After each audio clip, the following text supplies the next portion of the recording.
What up, Bulls Nation? We've got a live CHGO Bulls podcast coming up for y'all right around the corner. Day 2 of goings on at the NBA Draft Combine right here in Chicago. Our guys, Will Gottlieb and Big Dave, interviewed a bunch of the prospects the Bulls are looking at number 12 overall in next month's draft. We'll talk about it next.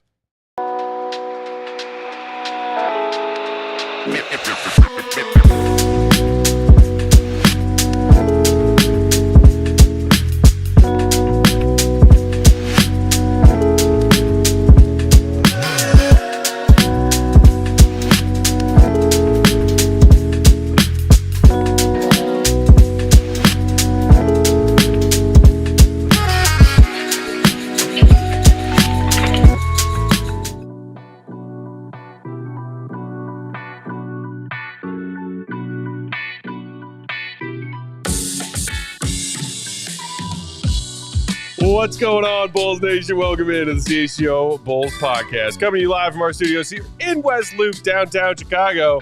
I'm Peck.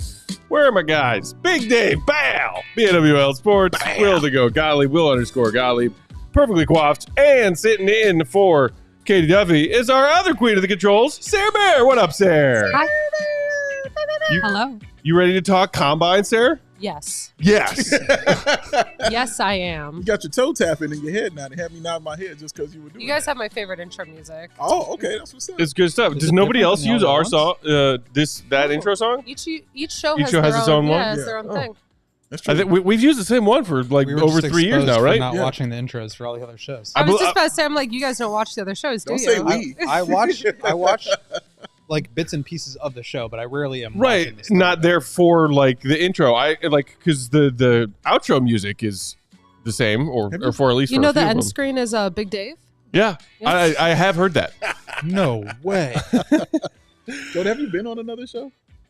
At this company? Yeah.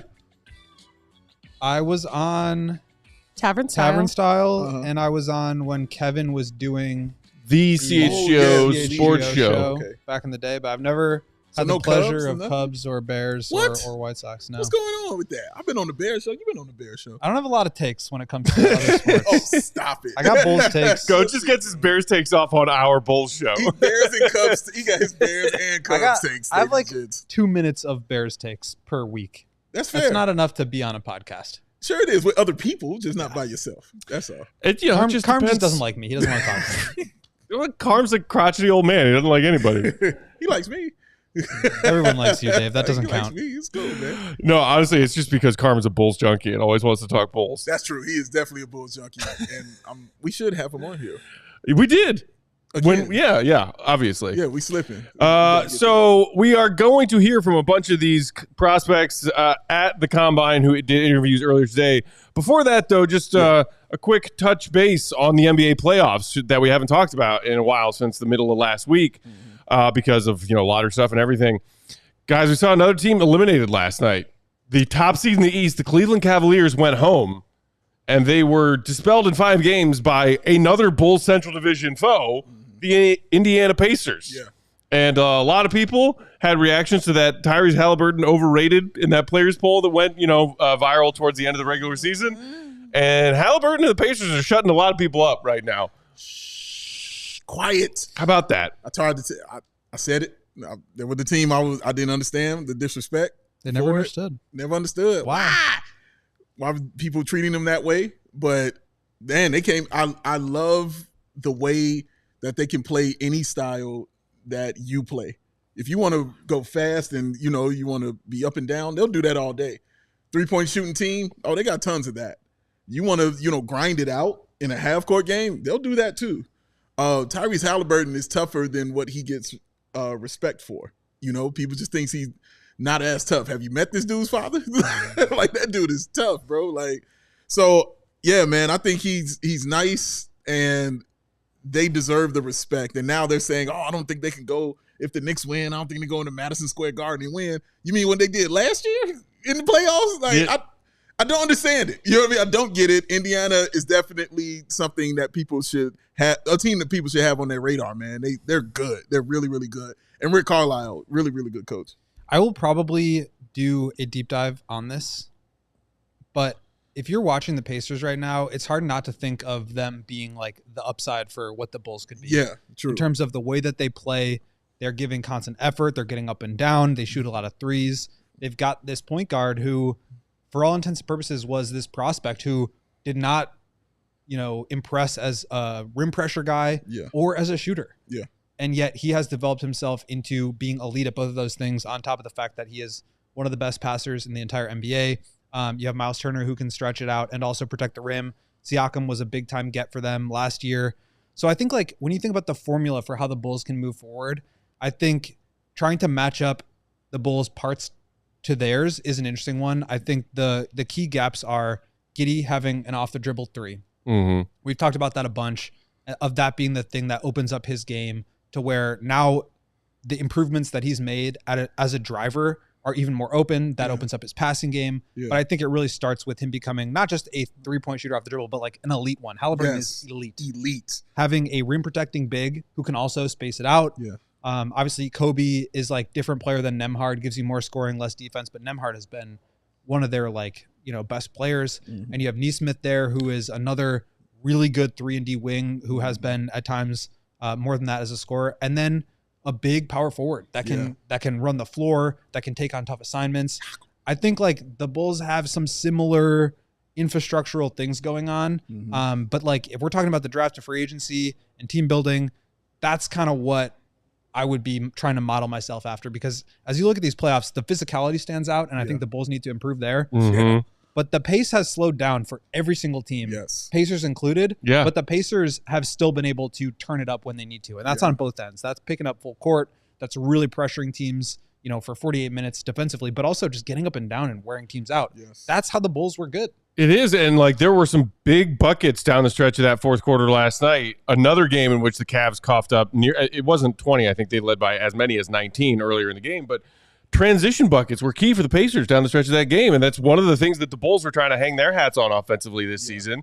Yeah. Yes, the game slows down in these half-court, playoff, very physical battles, but a team like the Pacers is showing that in those opportune moments, if you catch your opponent on their heels, like the Cavs were a strong defensive team all season, but I mean, some of those switches, Jared Allen was just in no man's land, like just ghosting and watching guys fly past him. Halliburton flying to the rack. Yeah, man. What I also like about it is just the mental makeup of them is really great, because they'll take your best shot, they'll take your best punch, and still come back and run, off 8 straight. You saw it yesterday as a great example, because Cleveland definitely came and gave them their best shot, especially when they put in main man Ty Jerome in the game, who got it all started, for them once he got in. And then Donovan Mitchell started doing his thing, and then the game got super close. But they could not get over that hump, because Indiana would not let them over that hump. They would come down and hit the big shot. They would come down and get the and one, or they would get the stop, on Cleveland, and then go score, and then push it back to 5 or push it back to 6, push it back to 8. And they just would not allow them to close the gap to where they can, impose their will and take over the game. That is something that is underrated on really, really great teams. And it's something that Boston was really good at last year. They're not so good at as far as this year is concerned. I'm sure we'll talk about this. But yeah, man, like I'm just really impressed with the Pacers. And I'm not going to be surprised if they end up in the NBA Finals. I'm really not. Obviously for the Cavs, I mean, just a disaster after a 64-win regular season. Slaying them. They went 35-5 at home this season against every NBA team not named the Indiana Pacers between the regular season and the playoffs. They went 0-5 at home against the Pacers. Everybody's talking about, like, do they need to do something drastic? Do we need to be talking about a potential trade? If it's Darius Garland or, Donovan Mitchell is that franchise. Also weird that anytime he got MVP chance from the home crowd, he was missing free throws. What's up with that? Yeah, he missed 3 What's up with that? That was weird. But it's crazy to think about, like, has their championship window closed if they're the Cavs? It's like this core of players hasn't even gone to the conference finals one time. Not once. And people are talking about, like, is it desperation mode for the Cavs this offseason? That's true. We got to make a bold move because we keep falling short in the playoffs? Go ahead, go. No, they won 65 plus games this year. Like, they dealt with injuries, and that set them back in this series.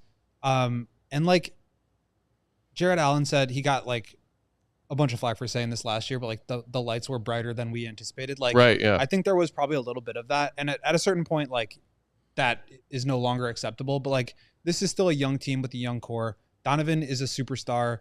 He has been there before. He was ready for it. This was like, I mean, you watched Garland play last year. He was just not himself. And that was, I believe, his first playoff experience. Yeah. I think that this is part of the process. I think it's going to be one of those situations where they probably take it a little bit easier during the regular season next year and then come out swinging in the playoffs. Because when you win 65 plus games, you're seeing this with the Thunder too. You are just giving your all season long. Yeah. We talk about 16 versus 82 game players. I think that you can make that argument for teams too. And I think that the Cavs needed to prove to themselves that they could get to an elite level. They did that this year, whether they flamed out in the playoffs or not. I think now they need to prove that they can be, you know, a 16 game playoff team because they know that they can get to those heights. So it's more, I think, about saving a little bit more juice for the playoffs once they get there. Let me yell real quick at your boy, Evan Mobley, because I told you all before. I said to you, I shouldn't say told you. I said to you all before the series started, if they wanted to win this series, he was going to have to be great. Not good, but great. His stats for this one, 18 points, 9 rebounds, and 1.8 assists. That's good. That's what he averaged in the series? That's what he averaged in his games. And he sat one out, obviously, with injury. Right, yeah. But that's what he averaged against them, man. That's good. It's not great. He needed to be great, and he was not. And it just didn't work out for him. I don't think he was solid, just super great defensively either. I just thought he was good. He was a good player for this series. No, they needed domination. You know, they needed greatness from him. And he didn't do it. He didn't come through on it. I think he has it in him. We'll see what he does with it next year. But, yeah, man, he has to be great if this team is going to take that long, long ride to the Eastern Conference Finals or beyond. And, you know, they were talking about it at halftime of the TNT broadcast. Like, they got a lot of good looks from their bigs inside early in this one to help them build that lead. And then they just went away from it and started chucking up threes. So like that's a pretty commonly heard, you know, analysis or critique from the old heads who do NBA on TNT. Is like, throw the ball inside for Christ's sake. Get it to the big and like man. sometimes, you know, it's like the same thing as Stacey King saying free cheese 12 times a night. Like, why don't they just throw it to Vooch every time? Sometimes that is misleading and misguided, and sometimes, like last night, I thought it was a fair and accurate criticism. Barbecue chicken. Like, if you're feasting inside, keep doing it until it stops working. Yeah, let them eat, bro. And the Cavs, like, instead they were like, how about we just chuck up a bunch of bricks? Because they shot sub 40% from the field and sub 30% from three in that game last night. Also, shout out Bulls legend Max Drews, 0 of 9 from the field. Did you hear what he was after talking big before the game to his teammates? Huge hey, if you're not coming in ready to win this game, then don't bother showing up. Right. Like, okay, you better show up yourself after talking about that. Clang. Yikes. Oh man. All right, and then real quick, touching on the Western Conference series we saw last night. I mean, give us 2 more of these.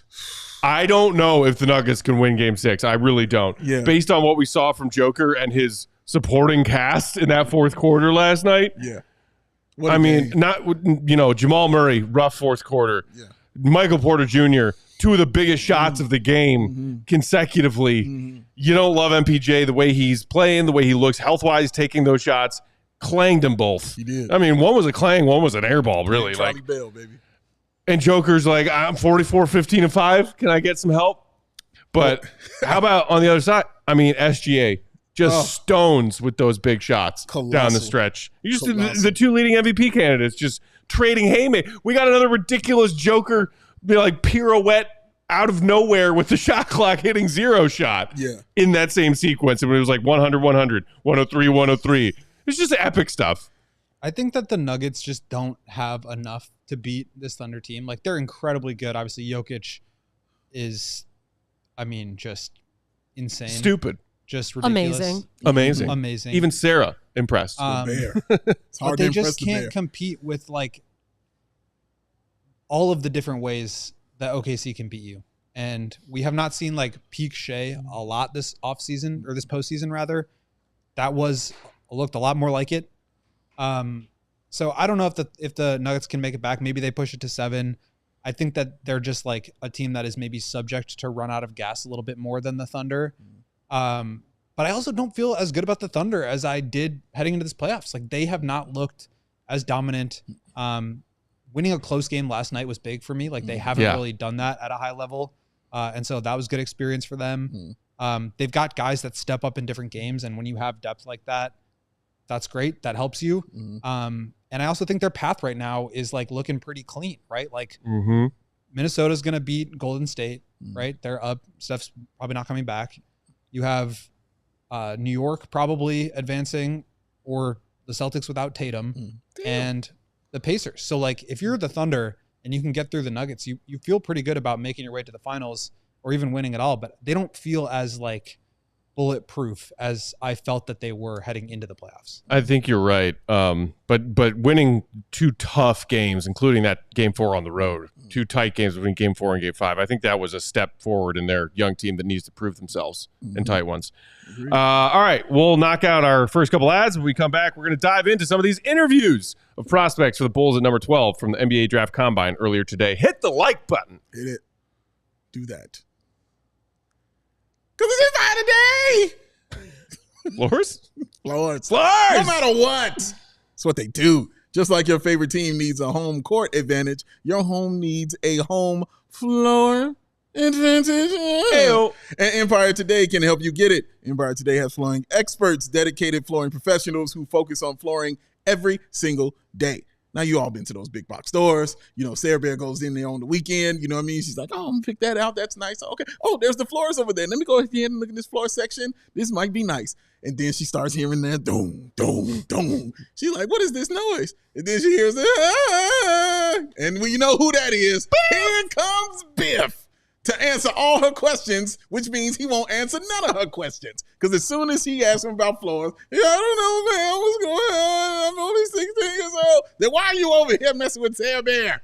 Don't get biffed, ladies and gentlemen. Don't do it to yourself. Don't get biffed. Stay at home and get that shop at home convenience that you can only get with Empire Today, because they live and breathe flooring. And they will be with you every step of the way. It's a whole different ballgame. Their flooring experts bring the showroom right to your home. Pick the right flooring and the right colors for your space. See how it looks with your furniture in your house. Get precise measurements taken and have all your questions answered, so there are no surprises, ladies and gentlemen. It's a beautiful thing.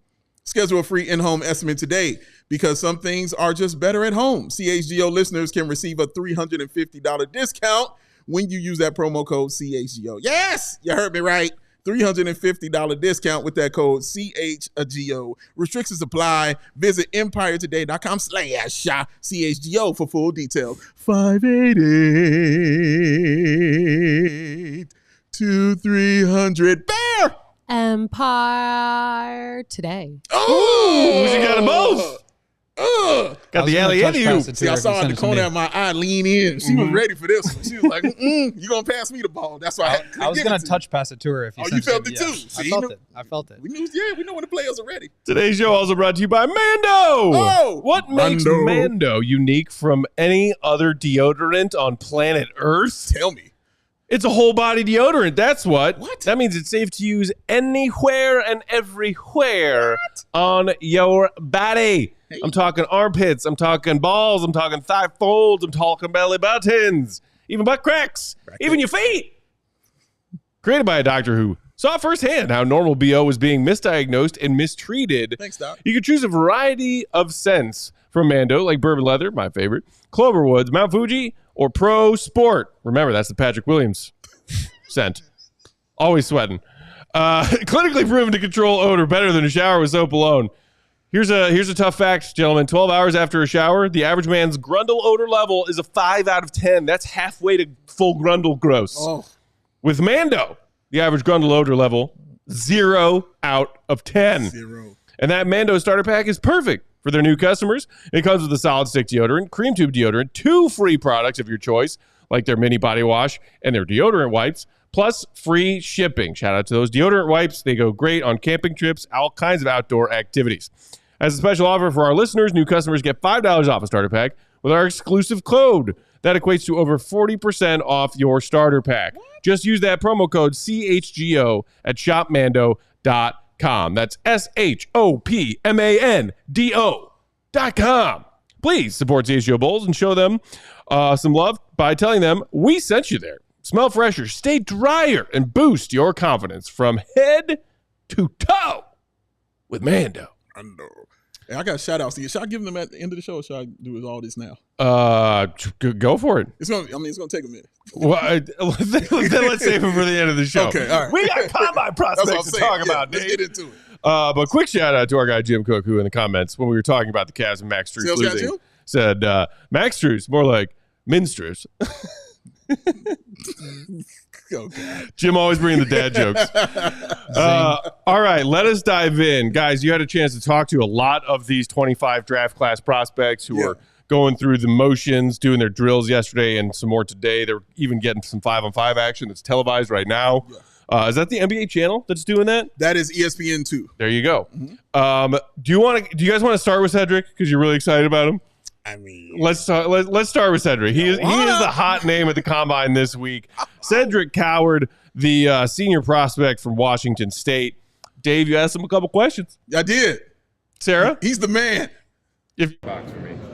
You know, your game is real smooth. Like when I watch you play, but you play with a real fire. Yeah. You know what I mean? Real intensity. Where does that fire and intensity come from for you? Oh man, that comes from when I was young.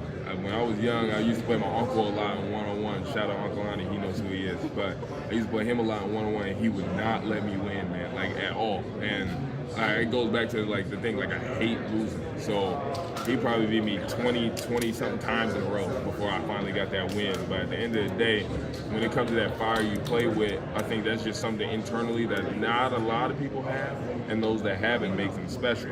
So for me, when it comes to my game being real smooth or real silky, like you like to say, it's just I just do what it takes to make the right play and it takes what it does to win. You know what I mean? So at the end of the day, if it looks smooth, it looks smooth as long as we win. But if it looks, raggedy at times, if we win, that's all that matters to me. Did you feel like you could conquer the world after you got that from your uncle? Man, I got that first win. I ran in the house screaming. And I can't even tell you. Like, I was on top of the world. Like, nothing could bring me down. I could have lost the next game. It didn't really matter. It's just I finally got that one win. But Word. Cedric Coward earlier today, NBA Combine, flying up people's draft boards. He's the man. For good reason. Yeah. He's the man. Also, shout out Ricky O'Donnell, who told me that was the best question that he heard asked to him. Hey. Shout out to you, Ricky. What up, Ricky O? Ricky charisma.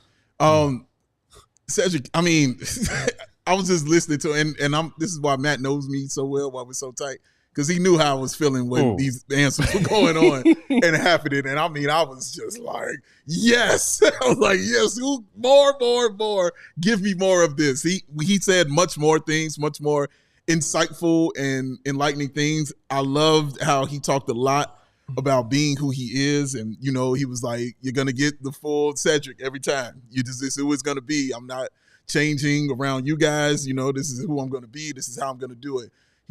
Loved when he talked about his desire to win. He just despises losing. Like, he just wants to win all the time. But he is really an unselfish player. If you watch his game, if you're watching tape on him, like, of course, he scores, but he can do a lot of his stuff without the ball. Like, he can come off those screens and hit those shots. Like I say, he's 40% from three.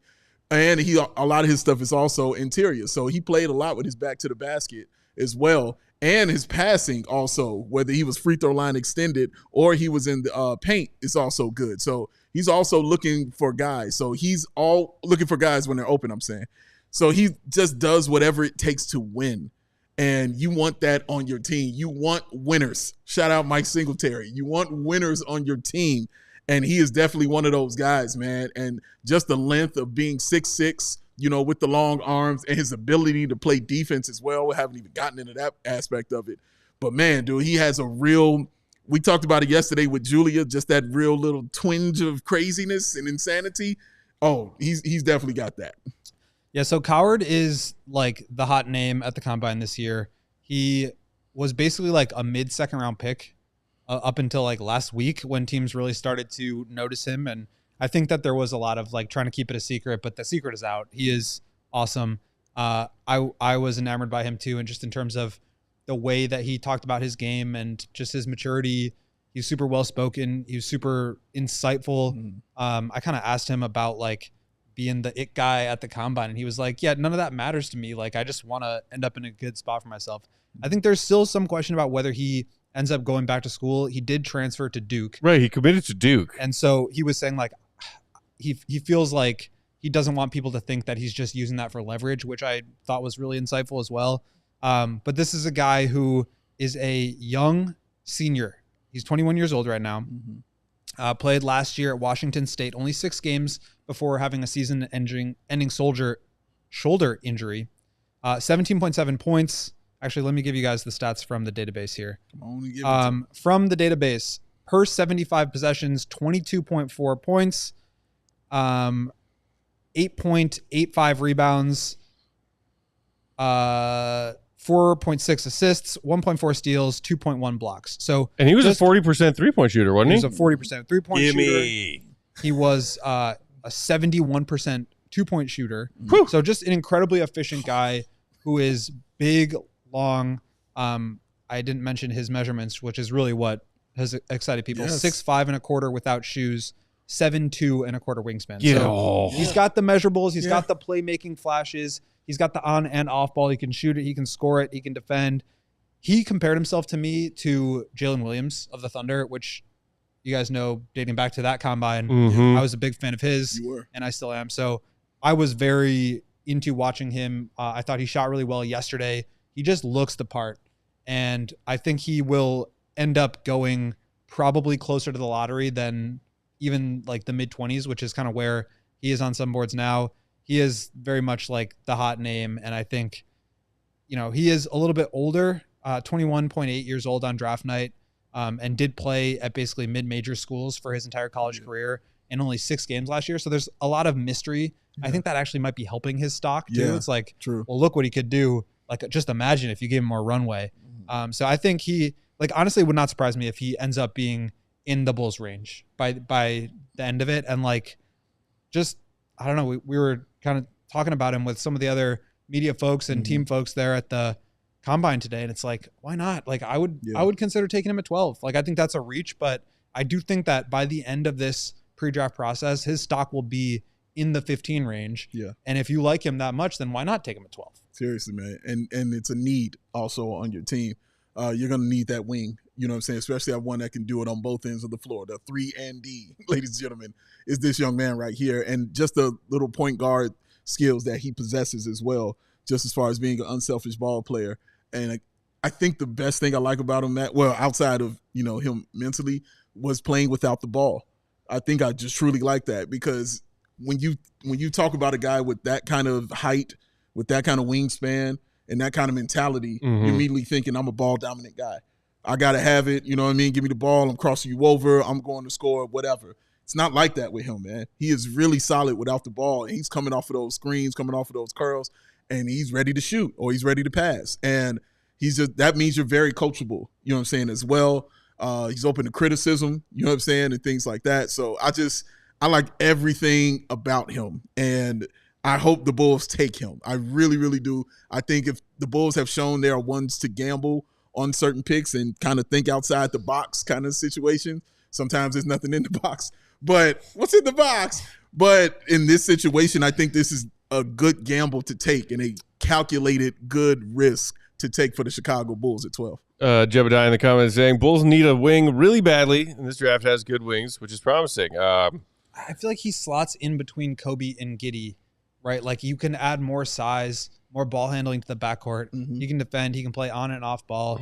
And I also think, like we were talking about, the archetype of guys that AK would potentially draft yesterday. I think he fits that because he's long, he's athletic, but he also has shown signs of being able to do more with the ball in his hands. And he's also like a little bit more ready probably to contribute than a Noah Asengwe or a Carter Bryant, who are way more raw and young, even though they're much bigger in terms of like height and just like explosion. I don't know. I just feel like the current Bulls model right now is like build the highest floor possible and then hope something breaks right. Like, I don't know. I feel like Coward just could be a great piece. I don't think he's like going to turn into, even if he does turn into Jalen Williams is not the best player on a championship team. He's like maybe the second best, but that's a great player to find at 12. Yeah, you're right. When I was looking at Coward's write-up on Ringer's most recently updated mock, which has him all the way up at 15, couldn't help but notice one of the names in the player comp section at the bottom. Which is? Ayo Dosunmu. Interesting. Let's knock out a couple more ads and we'll come back. We'll dive into more player interviews from earlier today at the NBA Draft Combine. Hit the like. Hit it. Hit the like. Today's show brought to you by Bet365. We got 2 more NBA playoff games on deck tonight. Bulls Series 3-1, winner go home. Mm-hmm. Big stakes. Knicks fans ready to go nuts. Whatever you're thinking is going to happen in tonight's NBA playoff action, you can make some money while you're watching with Bet365. Whatever the moment is never ordinary. New customers now get $150 in bonus bets when you bet your first $5 bet on tonight's action. Win or lose that bet don't matter. Maybe, oh my gosh, crazy things happen. I had that bet locked up. Didn't go my way at the last second. That's okay, because you still get that $150 in bonus bets whether the bet hits or not. Woo-hoo. And with these NBA playoff games and the Bet365 early payout offer, you're a winner if your team goes up by 20 points at any point in the game with an instant payout on straight bets and parlay selections marked as winners. Again, download that app and just use code CHGO365 when you sign up. And great thing about those bonus bets, you can use them on just about anything. A lot of places will restrict exactly how and when and where you can use the bonus bets cash that they give you when signing up. Bet365 says throw it on anything. Spreads, totals, players, props, futures, and more. Whatever the moment, it's never ordinary at Bet365. Must be 21 and older. If you or someone you know has a gambling problem, crisis counseling and referral services can be accessed by calling 1-800-GAMBLER in-app only. Got an email from Baby Joey. Baby Joey! Yeah, he said he was at the draft lottery. Okay. He was in the room. He already knew Dallas was going to be number 1. Okay. Was he at the draft lottery as someone who's about to get drafted next month? Or no, he said he's going to talk to Cooper Flagg's agent about that. He doesn't know yet. Okay. So he says when they fly back on the G5, you know what I mean, they'll get into that conversation. But he said he was there, though, in the ping pong ball. He knew what was going to happen. Of course. He wasn't surprised. So he understand. He didn't get why everybody else was so shocked. Because you know why? He just never understood. He didn't get it. Never understood. Why? Why those glasses got to cost so much money to look so dang on cool? Guess what? Shady Rays said, we going to do something about that because it shouldn't be that way. Our friends at Shady Rays are helping you get into the right frame of mind. Get it? With their premium polarized shades that will not break the bank. It's an independent sunglasses company offering you that world-class product that's rated 1, 2, 3, 4, 5 stars for over 300,000 people. Their sunglasses got those durable frames, those crystal clear optics, making them the perfect choice for your outdoor. And as this Burks-wearing gentleman will prove to you, your indoor invenciones. But let's say you're just chilling and you're watching the NBA draft lottery, and oh my goodness, your team did not win the lottery. Son of a! Oh, you're upset about it. But you're even more upset because remember, your glasses were on there. Good, nice slow motion. Your glasses were on there, and they went crack, splat, drat. My glasses are gone. But then you remember, you've got that Shady Rays lost and broken replacements plan, y'all. It's the most insane protection of all the eyewear. And guess what? Return it worry-free within 30 days, right back on your face. Brand new pair. Shady Rays, explosion, joy, and hats. There he is, ladies and gentlemen, looking cool as ever. You can look that way, too. Not that cool, because that's Matt Peck. Come on now. That's him. CHGO viewers and listeners, go to ShadyRays.com and save 35% off those premium polarized shades. The driver yourself by using that code CHGO. The shades that are rated 5 stars for over 300,000 people. And again, that code is CHGO. Get yourself 35% off at ShadyRays.com. Because the Shady Rays, y'all, what the Rays are so shady. Oh, so shady. All right, moving along. More NBA Draft Combine action and interviews today here on CHGO Bulls. Hit that like button if you're just joining us or if you haven't done it yet. Gentlemen, let's next hear from Asa Newell, who we haven't talked a whole lot about yet.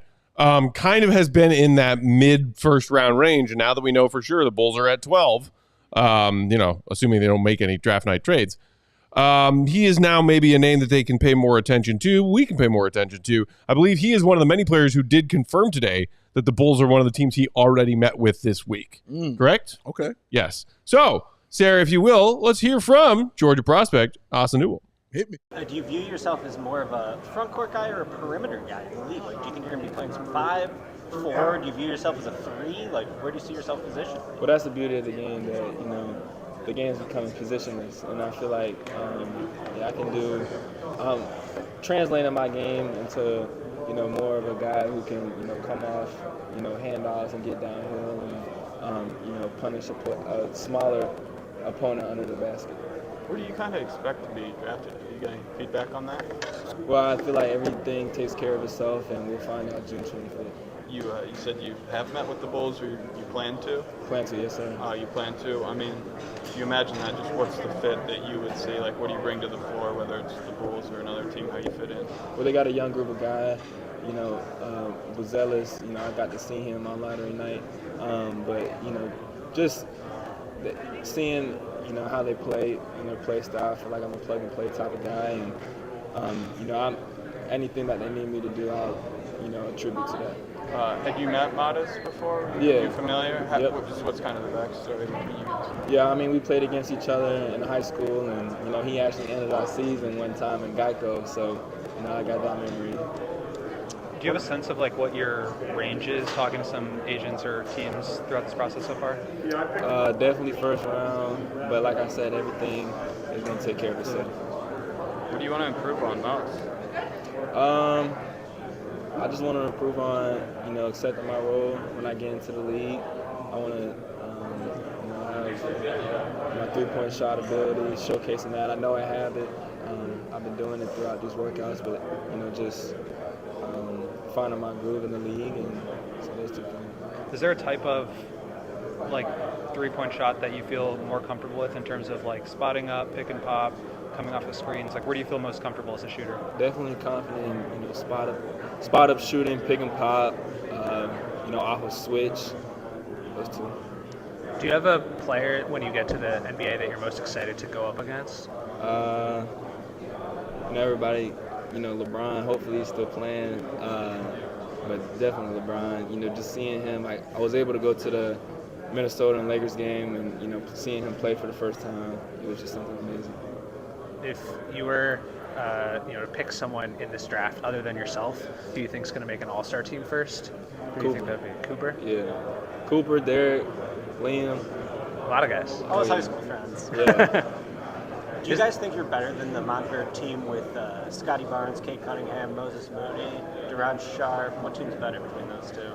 Well, I feel like, it's going to be an extremely competitive game, but, you always got to bet on yourself, so I'll definitely say yes. So one of my favorite games of the year was you going against Collin Murray-Boyles when Georgia and South Carolina played. What do you remember from that matchup, and what was sort of unique about him as another guy who's going to be drafted around your range? You guys have different skill sets, but that was fun to see you guys play against each other. Oh, yeah. CMB, he's a really cool dude. Off the court, got to spend some time with him a little bit, before our shooting drills and combine drills. But, he's so creative in the pick and roll and, the short roll. He can get down to, he got to stop his left hand because he's so strong. And he's strong with both hands, but he's super creative off the dribble. You might pick All right, there's Georgia freshman and draft prospect Asa Newell talking earlier today. Heard some familiar voices in that interview, including our guy Ricky. It was cool hearing him talk about playing with Modest. Yeah, talking about playing against Collin Murray-Boyles, another popular name this week as well. Impressions of him, and then we can talk about his game too. Yeah, I think he's an interesting kid, a little bit more soft-spoken. Some of these guys are like love the camera, love talking to people, love like being in front of it, and some of them are just kind of like, I gotta talk about my game a little bit, but then this is gonna be over in 10 minutes. That's how I would be. But I think he's got a really unique skill set, right? Like the rim roller / 3-point shooting big is the commodity, right? I mean, it's like he kind of reminds you of Derek Lively as a prospect in that sense. He's not quite as big or as long, but like, and none of it's really come together. I think it's more of like a theoretical projection at this point. But yeah, I mean, if you're a bouncy, long, mobile big who can shoot threes and catch lobs, like you're going to make a good living in the NBA for 10 plus years. So that skill set is something that a lot of teams are going to be really interested in. I can't remember exactly what teams he said he has talked to, but like, I don't know. I've got him kind of in my like late lottery to early 20s range. And I could see him like I guess the way I'll put it is like nobody really stands out to me between like 9, 10, 11 and like 22, 24. So like, could I see him going all the way up in the lottery if a team really falls in love with him? For sure. Like to me, the Hawks are a great landing spot. He's from Atlanta, went to Georgia. They could use a rim rolling, lob catching big who also can space the floor for Trae Young. I think that's the perfect fit. But like, if you're the Bulls, I think he's the kind of player that early in his career, he's going to need to play next to a center. He's really thin. He's really slender. Yes. And I think he's probably mostly a 4 at this point. But like, maybe that's why you keep Vooch around for a year and you can put him at the 4 and Modest at the 3. And now you're super long and defensively active. But also you're not sacrificing shooting. And I think that's what makes him an intriguing player. And so obviously the Bulls are thinking that too. I mean, he said he was going to talk with them. Yeah. I mean, I like him. A guy who's explosive. I like the high energy kind of players. You know what I'm saying? Like that. And he's definitely one of those kind of guys. He can create his own shot in the post. I don't know if it's a translatable create my own shot in the post kind of thing to the NBA, but he can do it for sure. I think Will hit it on the head when he said needs to play next to a big. I think he will really shine, you know what I'm saying, in that aspect. Plus giving those skills like rebounding that he has, like lob catching, like you're not going to be asking him to do so much, but just use his athleticism and his high energy to, score and to, put pressure on the rim and to, probably have teams a little more off-put on the other end of the floor. Because I'm not saying he's, a great super defender or anything like that, but tall, you can be off-putting. You know what I'm saying? Switchable enough. Yeah, thank you, Matt. That's a better way to say it. A couple of notes from our draft database. Yes, please. Our draft guide. Flex. Bonner did this one, so I'm just gonna like list them off. He went into more detail with them, but in terms of strengths, weak side rim protection, at rim finishing, defensive versatility, untapped potential, areas for improvement, shooting, slender frame, refining his handle, and then the swing skill will be the perimeter shooting along with the physical development. So there's more notes on each of those things along with all the stats that we talked about: points, rebounds, assists, steals, blocks, turnovers per 75 possessions, true shooting. He only shot 29.2% on threes, but and only a quarter of his shots came from beyond the arc. So there's more stats like that in this draft guide, as well as how did he shoot on catch and shoot jumpers, on dribble jumpers at the rim, on non-dunk shots at the rim, plus some good highlights. So very valuable tool. We've got stuff on Asa Newell. We've got stuff on Cedric Coward, Collin Murray-Boyles, who we'll talk about. So very, very good resource here. So let me ask you. Oh, I'm sorry. Go ahead. Finish, please. No, I was just going to piggyback that and once again plug the Die-Hard draft guide that Go was just referencing for CHGO Diehards only. There's a very convenient QR code that Sarah just put up on the bottom corner of the screen. Sign up now, become a diehard, and access this, guys. There is so much info in here for all of these prospects, including second rounders. This is incredible. Go ahead. Brain on. And then just the other thing I wanted to quickly note on with Newell is like when you talk about his offensive skill set so far and his strengths, you touched on the rebounding. Dave, one of the best offensive rebounding players in all of college basketball last season. In the Ringer's latest mock, Danny Chow mentioned that nearly half of all of his scoring production for Georgia last season came on putbacks and quick cuts around the rim. That sounds to me like a player who could fit in very easily and seamlessly as far as what are you contributing offensively to what the Bulls have cooking right now with their fast-paced offense. Yeah, very true, very true. And guys like Giddey love those kind of guys. You know what I mean? Who's going to the rim with me? You know what I'm saying? When I'm exactly. Like, it fits in really well. Will, what I wanted to ask you is about the three-point shooting, because I'm always curious when I hear it as a weakness on a big man. When is it for you considered an actual weakness, or because I'm trying to figure out the side of, man, I just don't shoot threes. Like, is it a weakness or is it just because I don't really take them? It's not my main focus. Like, when is it really considered a weakness for you?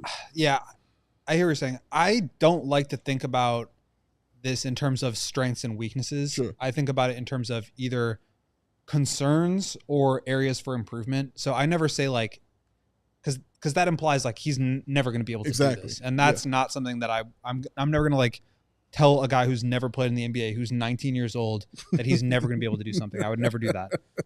So when you say shooting is an area for improvement, he shot just 29%, but he did it. And I think that that is a valuable, like to me, the indicators of are you going to become a good shooter are, do you have good touch? And that comes in the form of shots at the rim. Like, are you finishing things, and free throws, and obviously jump shots. Yeah. So do you have touch? And then are you willing to shoot it? If you're getting shots up, that means you have confidence in your shot and your coach has confidence in your shooting ability. So those are two things that I look at. And then the free throw percentage is another one.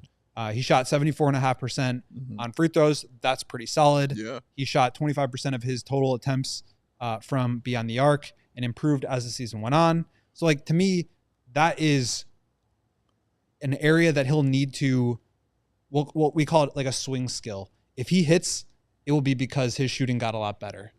And so I think that's an area where he's going to have to focus a lot. He knows that every one of these players talked about their shooting and how important that is at the next level. And the fact that he's already working on it and already doing it and already taking those shots in games, I do think that that is, you should consider that a building block and not a limitation. Okay. All right, we got to knock out 2 more ads real quick when we come back. More from today's NBA Draft Combine. We also heard from Thomas Sorber and Collin Murray-Boyles. Next, hit the like.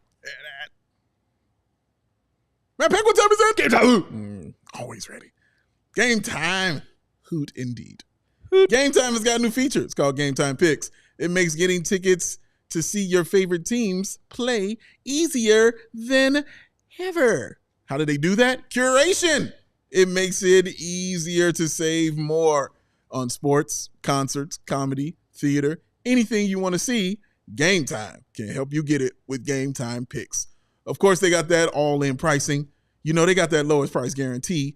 They for sure got that Game Time ticket coverage, which comes with the most flexible customer service policy in the ticketing industry. But they got the Madden Big Day favorite, y'all. They got the seat juice. Where we're sitting, I want to walk in and know that when I sit there, I can stretch it out and spread it out.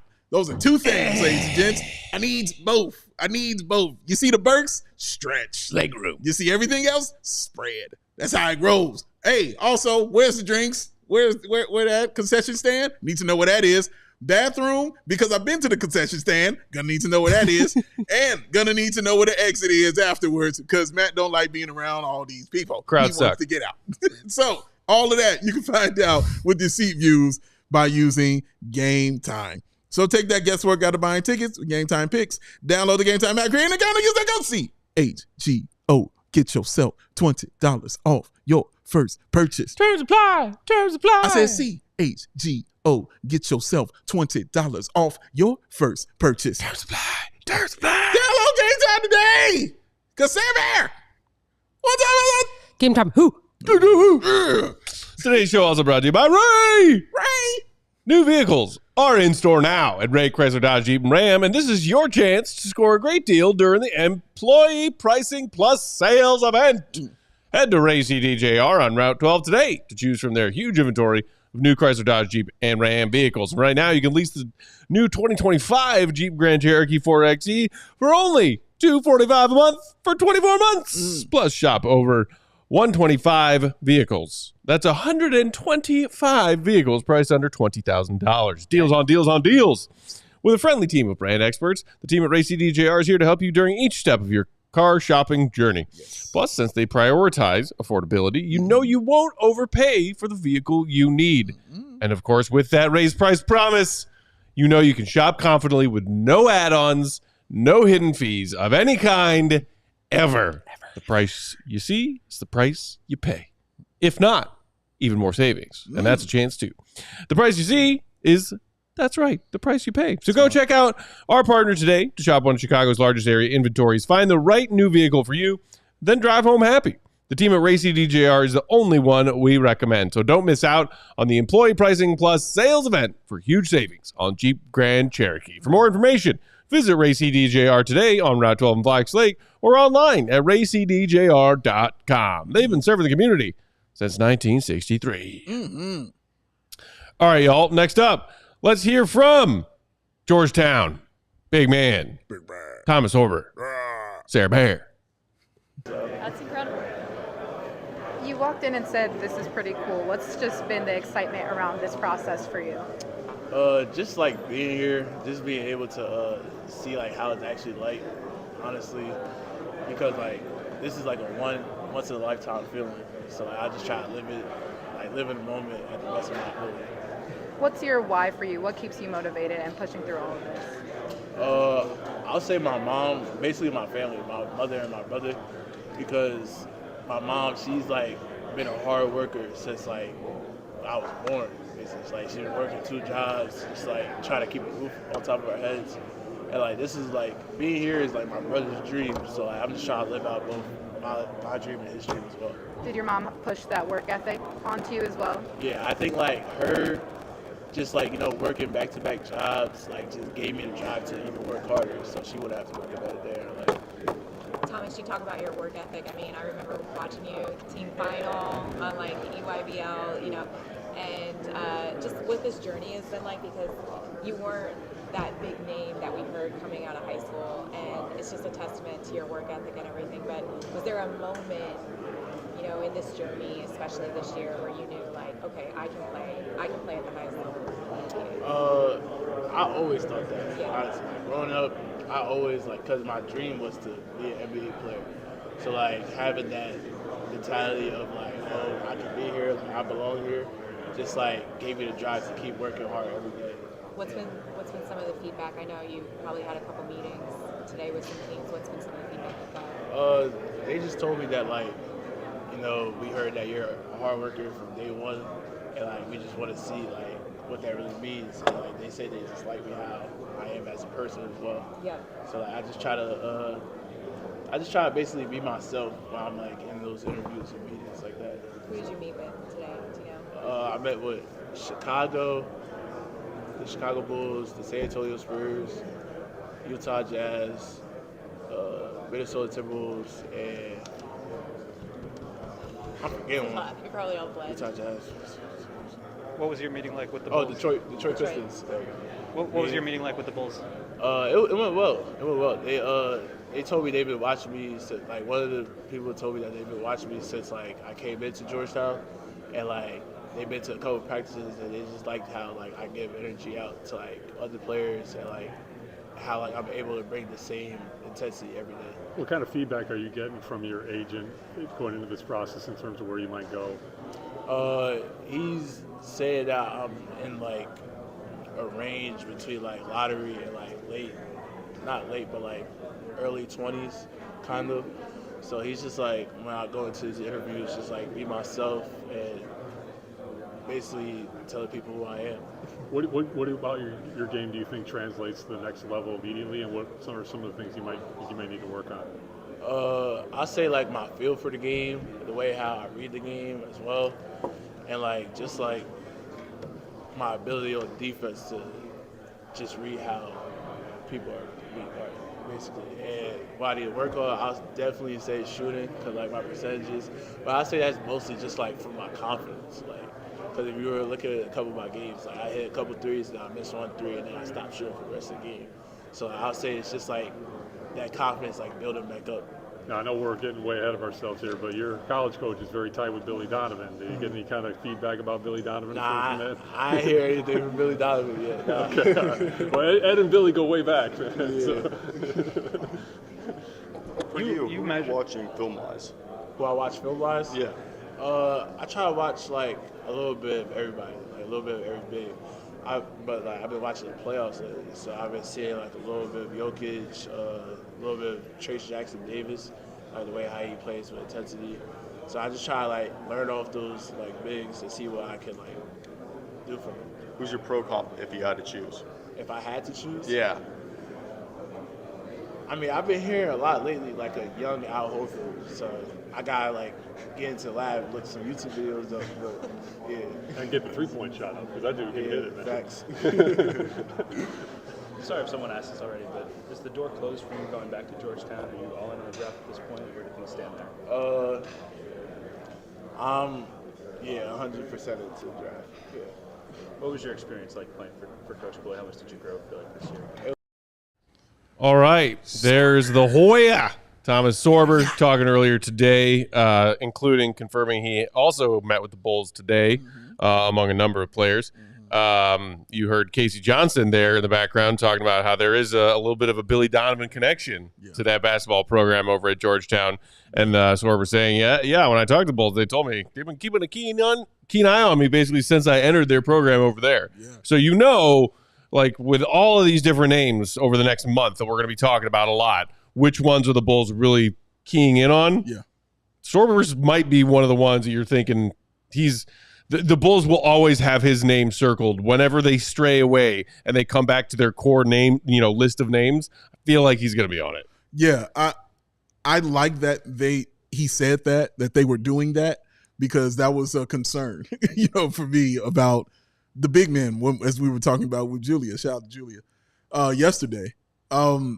So to know that they are looking at big guys, they are looking at centers, and they've had their eye on them for maybe a year or two. Yes, this is great. That means you've actually been, doing your job and what you're supposed to be doing and evaluating talent and need for your roster. So I'm completely okay with that. It's so interesting because, like I was saying to you guys, like him sitting down, if he told me he was in 8th grade, I completely believe it. Dude. But then you're like, he's 16, he stands up. It's like, oh no, that's a grown ass man. Right here. And he has that thing about him where he looks like he could just be nice, where people might think he's a pushover. And then you watch him play. And he's like, no, dude, I'm all of this 6'10" right here. And you about to feel all of this stuff. So I like him, you know what I'm saying? I think he's an intelligent guy as well. And I think there's more to grow, you know what I'm saying, within his game. And he's taking it in like a teenager, you know what I'm saying, usually does. These kind of things. It's brand new. It's exciting to him. All the lights, he's going to the NBA, man. Like, this should be an exciting time, in your life. And I'm glad he's kind of taking it that way. But also knowing that there's still work to be done and work to put in. Yeah, so 20 points, almost 12 rebounds, 2 steals, 2.8 blocks. Ain't no punk. And 3.4 assists per 75 possessions. That's again from our draft guide. I think, like, to me, he's kind of like a safe player. Like, I think he'll be there at 12. Yeah. He's not one of those guys that's going to get sniped ahead of the Bulls. I don't agree. think. He's kind of like more of a traditional big man in the sense that he's like a little bit more ground bound, plays good defense in the post. I think he can hold up all right in pick and roll defense. His measurements really stood out. 7'6" wingspan. That had some teams really excited. 6'9.5" in without shoes on, barefoot. So I think like he's doing well for himself at the combine. Super likable kid. Yeah. Like he's so young. Like these guys are so young. It's crazy. Yeah. But I think he's like a very solid option, and it would not surprise me if the Bulls took him, because it's kind of like, if you recall the narrative around Kobe White when they drafted him in 2019 or whatever it was, it was like, they've got Zach LaVine, they've got Lauri Markkanen, they've got Wendell Carter, they need a point guard, so let's take Kobe White. And I feel like it would feel like that to me. I guess the opportunity cost in my mind is like, could you get Rocco Zikarsky in the second round and have him be kind of like a backup big of the future until you find like a real, and maybe you feel that way about Thomas Sorber, that he could be like the number one guy. I'm not quite there in terms of his highest upside outcomes, but I do think he's a solid player, and I think he'd fit great. Like I think he's going to be good. And I do think, like, you can say, well, how much does like 2 inches of a wingspan really matter in the NBA? Like, when you're guarding pick and roll and you're retreating in drop coverage and you've got to have your arms out to defend bounce passes, like, that matters. Yeah. If you've got to pull back and like contain the ball handler, but also stay attached to your man in a pick and roll, and they throw up a lob and you're not a great leaper, but you got long arms, maybe you can deflect that pass. So I do think that matters. I do think that helps his stock. And I think he'd be there for the Bulls at 12 if they wanted him. Yeah. I do too. He's probably going to be there. Juan in the comments saying, love the podcast, guys. I just can't help but think all these options are just so mediocre. Everything with the Bulls are so mid. Well, yeah, that's what happens when we're talking about guys who could be on the board at 12, because that's where the Bulls like to draft. 11 last year, 12 this year. It is what it is. It is what it is, y'all. But that's, that still, doesn't take away from the fact that we've got plenty of time plenty of shows, plenty of days to talk about all these guys in great detail. And we're kind of coming up on being out of time for today. So we were also going to talk CMB because you guys interviewed him today. Maybe we can hold off on that for tomorrow. Yeah. So we also have other names we didn't get to. Will Riley, the Illini product. You guys talked to him today. The big man who was just mentioned, Rocco from Down Under. We've got an interview clip from him. We've got Kamal Malawach. Yaka Chonis, the other Illini prospect. You guys talked to him today. Also to Motts and Dexter, I did talk to Rasheer Fleming. I saw you guys talking about him in the chat. We have video of that. We'll do that, put that in tomorrow as well. So, but it's always interesting because these are guys you just are watching their college tape, or maybe, if they're Euro or overseas prospects, whatever film exists of them on YouTube. Yeah. And then you actually get them all here assembled in Chicago this week, every year for the Combine, and get a closer look at their game, at their measurements, and then get to hear from them. And it's always, I think, a really fun part of the journey as an NBA fan who maybe doesn't pay super close attention to these draft prospects while the NBA season itself is happening. And there's a large, number of us who really this time of year start paying much closer attention to the draft and to hear from all these prospects. And I mean, we were just kind of joking about it while listening to that. My first thought is always like, oh my God, these guys are so young. but it is also impressive to see some of them, and in particular which ones already seem to have a really strong head on their shoulders for being where they are and where they are about to be. It's also so interesting. Like, I was talking to a couple of NBA execs yesterday and today just about, like, these guys have been watching Thomas Sorber since he was playing, EYBL 3-4 years ago. Right. They've been watching these guys for years. And you have high school games, AAU games, tournament games, classic games, college playoff games, and it's years worth of information. And then you get to the Combine and it's 6 weeks away from the draft, 5.5 weeks away from the draft. And now you've got all their measurements, and now you've got all their medical, and now you've got their interviews, and now you have all this, the scrimmaging, the shooting combine numbers, the jumping, the arms, wingspan, all this stuff. And it's 5 weeks to go, and you've got to figure out a way to determine how all of that fits into all this other data that you've been accumulating for years. And I am not an expert on the draft by any means. I'm doing my best to catch up on all this stuff in the last few weeks since the bowl season ended, so that I can try to synthesize it for our purposes and for all of you who are watching, which obviously we very much appreciate. But this is a full-time job for people where all they do is sit down and watch these kids play basketball at age 14, 15, 16, 17. Right. Then they have 25, 30 games in college and some combine numbers 5 weeks before the draft. And that shakes everything up. It's kind of wild to think about how all that can factor in. And that's why some of these guys can just build momentum and charge up from mid-second round to late lottery. Yeah. And that's how that can happen. And then there's hype around it. All these execs are in the same building. You'll see all these guys mingling and talking about trades and talking about what they think is going to happen with Giannis and who's going to go number 3 and all this stuff. And they've just got to figure it all out. So I think this time of year is really exciting. I love the Combine. Summer League is more of a social spectacle. There's a bunch of fans there. The whole league is there. It's summer camp. This is time to get down to work. And for the execs, that means trades, free agents, draft. And for us who were lucky enough to be there, we get to kind of sneak in on some of those conversations and watch the Combine. And Dave, you're always not skeptical, but you always want to, you never take my word for it when I tell you about a prospect. You're always oh, I can't wait to watch this guy and make up my own mind. When you saw Cedric Coward, you watch him for 5 minutes, you're yep, I'm in. So it's, you can see how that can so quickly change your mind despite having all this other information. So I just think it's an interesting time of year, and a lot can change between now and June 25th. So much can change. And I mentioned it briefly a moment ago, but the hypothetical of maybe the Bulls trading up or trading down out of the 12th spot if they don't love who's on the board there, and some team is willing to throw them something. I saw that Tre Johnson confirmed that the Bulls talked to him today. I was dude, he's going top 5 probably. Definitely top 10. Is it due diligence? Are you wasting your time talking to these guys who won't be able to, or I are think the Bulls the way that it works is you get 10 players within, the NBA assigns guys a ranking of where they think they'll be drafted. This is and your you projection? get the 10 players in your range. So interesting. I think that's why they. So Tre Johnson could be on the top end of the Bulls' range at 12. The tippy top. The tippy top. That's going to do it for those of you watching on our various streaming services. Thank you for joining us. If you want that bonus coverage, just head to allchgo.com. We cuss. Yeah.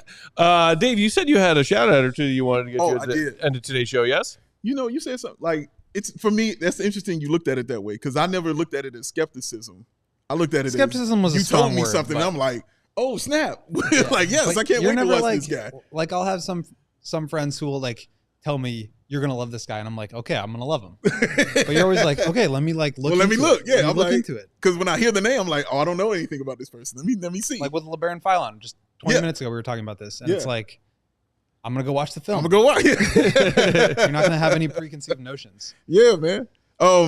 So shout out. So first of all, shout out to Will the Go Gottlieb. Shout out. Because the GOAT. You know, before I mess with him, let me give him some praise. So anybody can write. Anybody can pick up a pen and write. Mm-hmm. The separation is being a reporter. Mm-hmm. And I think that's what separates GOAT, is being a reporter. Because watching him in that room with all those guys, getting all those interviews, man, I don't even know how he did that. To be for real with you, bro. Like, and I was like, okay, for me, I was like, okay, cool. I got two people. I was like, who you get, Will? He ran down like 6 names. I'm like, wait, what? I'm like, how did you do that? And he's like, yeah, I'm going back for more. Stress is how I get it done. And then I'm like, when Coward was over there, I had Gene. Gene was like, oh man, Coward's over there. I was like, oh snap, go over there. Go. I was like, go to already there. I'm like, bro. Anxiety. Especially in the combine environment where it's just a bunch of athletes all at like various tables going on simultaneously, right? Yeah, man. Like it's impressive, dude. He's so good. It's like whack-a-mole with interviews. Dude, he's so good at what he does. He really is. He's that. truly good at what he does. And I love sitting and watching him, just being in his environment. You know what I'm saying? And it's awesome. It's awesome to behold, bro. You're really good at what you do. I appreciate it. So let me mess with you now. So now cut me down. Yeah. So the first day I was there was, Go came up to me. Yes, it was yesterday. He came up to me and was like, what's up, man? I'm like, yeah, we just talking. And he was like, yo, I'm about to go, make the rounds and everything. I was like, oh, okay, cool. And I was like, you need me to roll with you? And he was like, either way is cool. And I said, okay, man, I'll roll with you. And Go tapped me on the shoulder, was like, all right, man, I'll catch you a little later. He was out. I did not even hear that. I know. But I was like, I was standing there like, dude, I literally didn't hear you. Go big time me right now. Like, go big time me right now, dog. Like, I'm for real. I'm taking my headphones out. I'm like, yeah, okay, I'll roll with you. Completely did Slap me right on the shoulder. It's like, all right, little fella. I'll catch you a little later. You know what I mean? Keep after it. Stay positive in That's this me. Just always trying to get away from Dave. Stay blessed. Stay positive. But shout out. First of all, people watch this. And I find that out also when I'm at the combine. So shout out to the people who watched this. Shout out to Lyndon, who I met, who came up to me while I was talking to Zach. Shout out to him as well. And Lyndon was like, yo, Big Dave, man, love the show. He was like, man, I love you. He was like, bow and all that. And he was like, dude, when the Bulls win, I'll be like, Bulls win. He was like, and I do that because of you. He was like, all the time. There you go. All the time. He says that, man. So yeah, he was like, he was a big fan of the show. That one will have to tide you over until for a October. while. Yeah. Maybe. So he loved the show. He was like, yeah, big fan. So that was cool to meet people who actually, like that and watch what we do. So Always shout out fun. to him. Shout out to Andy, who I met yesterday, works for the Salt Lake Tribune. It was great talking to him. I want to have him as a guest on too. He didn't poison you? He did not. We definitely talked about it, though. You just can never be too sure with those Salt Lake people. Bro, it was fun talking to him because I was like, bro, I'm very curious in your I perspective. know that reference. Yes. You got The Last Dance. I know. Sarah understands the reference. We're proud of I you. Watch know The Last that. Dance. We're proud of you. 5 years late. But she's on time. She's right on time. But it's fresh in the mind now. That's right. It's fresh. So for fresh. the youths. For the youths, Matt, it's always right Not on as time. fresh as the flu game, though. Yeah. See, Not as fresh as the food. not Anyways, as fresh as the flu continue. game. Sorry. This is real talk. But I was curious his perspective because I'm like, all I know is greatness about him, and he's the best ever. I was like, what do you feel? Oh, I hate him. We hate him over there in Utah. We can't stand him. It was just really great, interesting here, and he's really smart. You know what I'm saying, guy, and he has some awesome takes too. So I would love to get him on the show. So shout out to him. Shout out to Casey Johnson, Steve who was there. Shout out to Steve. He said what's up. What up, Steve? As well. Cameron also said what's up. Shout out to him. It's always great to see him. Gene from the Bigs, great to see him. Hey, shout out the Bigs. Ricky O'Donnell, pretty Ricky, of course. Julia Poe, Cody Westerland, met Shams. Shout out Shams. Shout out Rob Pelinka. Met him as well yesterday. Shout out to him. Rob all over the place right now. So yeah, man, this was fun. Like, it was real cool for me, man. Like, just going in and seeing these people, you know, and meeting them, and, you know, just being able to speak with them. David Aldridge. Yeah, shout out to him and Jay Adonde. Love it. I got to chat with Aldridge All-Star Weekend 2020 when you and I rolled into some party and were pretending to be big timers. Oh, yo, I remember that. And I was just like, holy shit, you're David Aldridge. And he was like, yeah, I am. And I was like, can we talk about the NBA? He was like, yeah, that's why we're all here. I was like, oh my God. I do remember that. It is really cool. Like, whether it's Summer League or here at the Combine or, you know, like, every once in a while when you or I will get tossed an extra credential to tag along with GOAT somewhere. Oh, man. That stuff still just like big time. It goes like, all right, I wrote. All right, little fella. Yeah, that stuff is like, it's just it's another layer of cool. The people who make this league run, the people who are out there, you know, balling, the people who cover it on a bigger, more national scale. It's just so cool to be in those buildings, in those rooms sometimes. It really is, man. And just seeing all those players, like, they're tall. They're tall. Cooper Flagg seems just really humble. You know what I mean? I don't know if you got that, you know, from him, but he just seems like a really humble dude. But it's also cool to, like, see him walking around with, like, his friends that he's been playing basketball with since he was 15 years old. Correct. Like, on the concourse after he did his Combine thing and joking around with guys, like, being a real person. Yes. As opposed to the, like, you know, maybe a little bit more uncomfortable of being on the camera or, like, just not used to it yet guy that you see on the ESPN set or wherever. So I think that's probably the coolest part of it. Like, VJ Edgecombe and Dylan Harper were, like, messing with each other while the other was doing their interview time. Like, that's the kind of, like, social dynamic and, like, friendship dynamic that I think is really fun that you get out of this, that you can't get if you're even if you're just like watching an event like this. Yeah, you can't feel that. You know what I mean? And also shout out to GOAT, because I don't know how he stays cool, because I sweated through the shirt I had on the second I walked into that building. This is why I got this jacket on, because I sweated all through that shirt. And when GOAT walked in, he had a hoodie on. I'm looking like, I know, he got a hoodie on. I mean, my assumption would be with all of the, you know, athletics going on with the drills and even, like, you know, some scrimmages and all the bodies and all the media, that they would keep that place real cool. No? Well, not for me. You know, I'm a different breed. Yeah, you know what I'm saying? Like, it's true. The sweat block wasn't working, none of that. Sweat block was like the Bears offensive line last year. Like, it wasn't working for your boy. But yeah, man, like, but regardless of all that, like, it was a ton of fun. I was really honored to be there. It's awesome. The Combine's just here in Chicago. Like, great working with the GOAT, man. You know, that is just a Chicago thing. Yeah, that we get this Combine, you know, and all that intel every year. It's really cool. Super cool. Yeah. All right, we'll get out of here for today. We'll be back tomorrow with another live show, same time, 4 p.m. Central, to dive into more of the latest goings on at the NBA Draft Combine taking place right here in Chicago, including some of the interviews we didn't get to from players today, including Collin Murray-Boyles, Will Riley, Yakachonis, the Illini guys, and more. Hit that like button on your way out if you haven't done it yet. Then go and, with your evening hours while you're watching some playoff action, dive into that GOAT sweat and tears and maybe blood GOAT sweat Die Hard draft guide, available at allchgo.com right now to diehards only. If you aren't a Die Hard now's the time to sign up to get access to it. Now, having seen more of these guys and, like, understanding that there are probably even more possibilities than I anticipated with the 12th overall pick, like, I even want to go back in there and, like, rewatch a lot of the film and, like, go through those numbers again and, like, try to figure out who could realistically be in that range, because I do feel like it's a you walked in today from being at the Combine and, like, sat down, opened your laptop, and you're like, I got to switch around a few guys' numbers. I was like, oh, okay. Cedric Coward, man. This is fluid. This is fluid. Follow the Go, Will _Gottlieb. Follow Big Day. Bow. BAWL Sports. BFS with Rob Pelinka. I'm Bulls _Peck. We are CHGO _Bulls. Shout out to the Queen of the Controls, Sarah Bear, for filling in and hanging out with us today. Always a pleasure, Sarah. We will talk to y'all tomorrow, 4 p.m. Enjoy the playoff action tonight. See you, be good. Love y'all. Peace. We all silly like the mayor.